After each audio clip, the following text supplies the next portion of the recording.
Hi guys, I just want to share with you um, my input about when to bring your stop loss up to the break-even point after you've entered the trade. Um, so yeah, sometimes students get confused or they're not quite sure exactly when to bring their stop loss up and if at all. So hopefully I'll be able to give you a couple of pointers which might just help you. So if we consider our ABC, and if we've entered the trades just after the C points, we've got a couple of signals, stochastic, candlestick, Bollinger Band, etc. And we enter in at the close of this candle, and we watch price go up, then the common mistake that students make is to actually move your stop loss up to the break-even point a little bit too quickly. And what often happens is that they move it up like so, and then price comes back, retraces, hits the stop loss, only to then continue up to where they wanted the price to go, or thought the price was going to go originally. So just a couple of tips with that. If you've got your stop loss obviously below your C point there, then just bear in mind that price can retrace back on a lower time frame up to the 61.8 fib. So if you think about putting a fib from here up until where the price currently, or the furthest point the price has currently got to, and then you can see the entry point there. If I just zoom in a little bit, you can see the entry point is not even as far as the 61.8. So it's quite likely on this lower time frame that the price can retrace, hit the 61.8. So if you've moved your stop loss up to break even, then obviously you would get stopped out. Meanwhile, it could just be a retracement on a lower time frame. That's going to do something like this. Hit the 61.8 and then continue up and then retrace again and then go up and retrace again, and then ultimately get to where we want it to go. So what you can do is,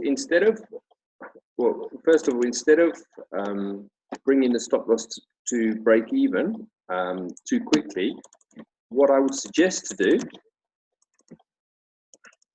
is just pull a fib from the C point up until the furthest point of the price.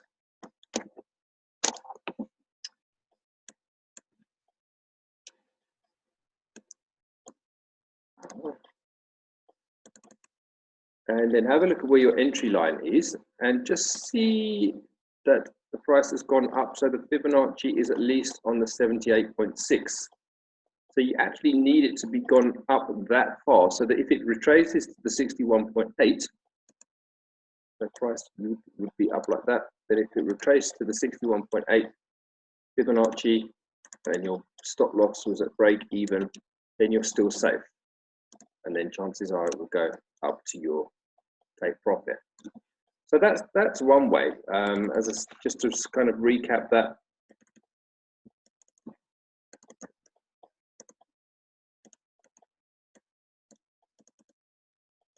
You've got your entry point, you've got your stop loss below, and your take profit target.